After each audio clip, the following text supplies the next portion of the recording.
Hello there, welcome to this problem solving video where we're going to look at different ways to how to solve problems. So let's get going. So first thing you need to be doing, make sure you've got your name and your class on the front of your booklet and that you've gone for and highlighted which outcome you're going for, all challenge expert stretch.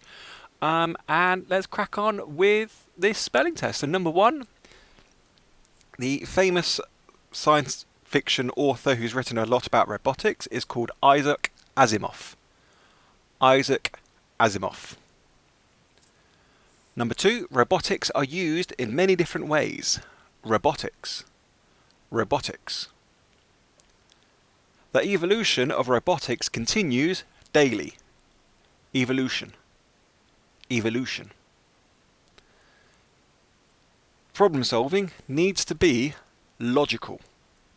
Logical. Logical.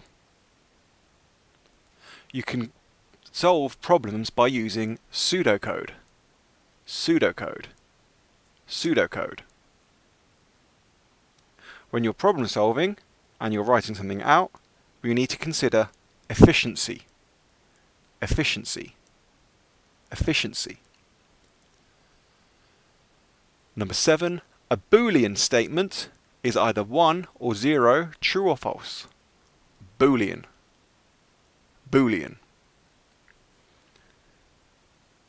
When working with robots, you must take into account any ethical situations. Ethical. Ethical.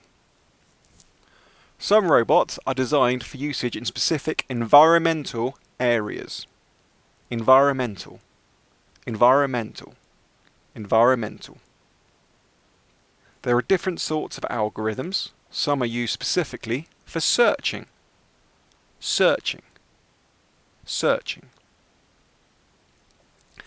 Now, make sure you've got all 10 answered. If there's not, give the video a quick rewind and you can play it back to yourself. If not, the answer will appear on the screen and you can get marking. So there are the answers today. Make sure you're looking at the capital letter usage on number 1, capital I, capital A for Isaac and Asimov, and then capital B for Boolean for number 7. If you've got questions incorrect, please rewrite the answer out correctly with the answer you can see on the screen, and then we'll get cracking.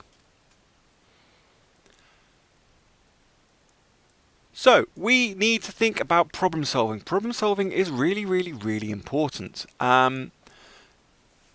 You will always come up with some sort of difficulty, something which is hard to do in life. That's the way of living. What we need to do is problem solve it. We need to work out a way how to fix it. So for example, it might be a simple solution. You might need to problem solve how to get up in the morning. You need to wake up, get dressed, have a bit of breakfast, clean your teeth, get to school on time. Or in the future, you might need to problem solve how to keep someone alive on the surface of Mars for 4 years whilst you resupply them with food from Earth. Different forms of problem solving. So we need to think about what problem solving is. We then need to think about how to problem solve. So we've got 5 key things we need to be able to do to be able to problem solve. First of all, we need to understand the problem. We need to know what the problem is, what the issue is, what's occurring. We need to know exactly what the scope of what's going on is. We need to think about the inputs and the outputs. So we need to think about everything that's coming in, and then as the result of that, what's going to be the desired output, what's going to be going back out. We need to think about the variables, the pieces of information, the data, the information that we've got. We need to think about the decisions that are needed. So we need to think about how things are going to work, if something is a particular value to do something. Then we just need to solve the problem. And that's all problem solving is. We need to understand the problem. We need to think about the inputs and the outputs. Think about the variables. Think about the decisions needed. Once we've got all those 4 pieces of information, boom, number 5, we can solve the problem. An example. You have been asked to create a program that will work out the area and perimeter of rooms in the house. We need to create an algorithm to show this. Don't worry about how to programming it in a particular programming language. At the moment, all we're thinking about is the algorithm. So if we're thinking back to those 5 bullet points, we need to understand the problem. We need to think about the inputs and outputs, the variables, the decisions, then just solve the problem. So if we break it down, think about the inputs. If we need to work out the area and the perimeter, to work out the area, you've got your length times width. To work out the perimeter of the room, it's length plus width plus width. You can assume that we've got rectangular or square rooms. Don't worry about that, but that's what we can put in there. To work out the total area is length times width. So those are the inputs coming in. Then we've got the variables. We need somewhere to store these pieces of information. So we need to store the length, the width, the total, the perimeter. We can also have area as a variable as well.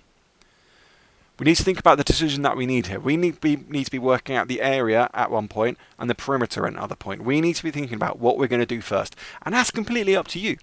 It's not told you to do it in a specific way in that scenario, has it? So we need to think about how we're going to be working it out, the order we're doing things in. At which point, once we know the inputs and the outputs, we know about the variables, we know about the decisions, we can solve that problem. You can use flowcharts.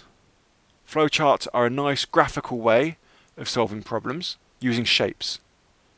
And when you're creating a flowchart, these are the different shapes that you use. You can see the symbols on the left-hand side, the name of them, and the function on the right-hand side. So top left, we use that symbol for starting a flowchart or ending a flowchart. So there'll be one at the top, one at the bottom. Arrows to connect the different shapes. Parallelograms for either inputs or outputs. You can use it for either. Processes, so a bit of maths, and a decision is something greater than something or less than something. Now with a flowchart, you write inside those shapes.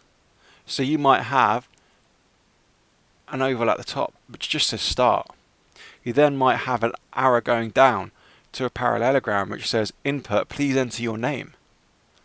Then you might have another parallelogram underneath that which says output, name. So it'll output whatever you've just put in there. We might have another one going down after that. We'll have input age. And then we might have a decision. Is age greater than 16? If the age is greater than 16, we output fantastic. If not, not fantastic. They all, the oval, the parallelogram, the rectangle, all have one line going from it above, going it to below. The only one which has two lines is a decision. And the decision has one line coming off for yes, one coming off for no. Because whatever you're putting in that decision has to be a yes-no question, a true-false question. It can't just be, what is your favourite colour? It could be, is your favourite colour red? At which point that's a yes-no question. First thing I want you to do then on the front cover, underneath your spelling test, is you've got that table replicated on the front page of your booklet. Fill it in, make sure you're happy with everything, all the shapes which are on there. And then we're going to move on to pseudocode.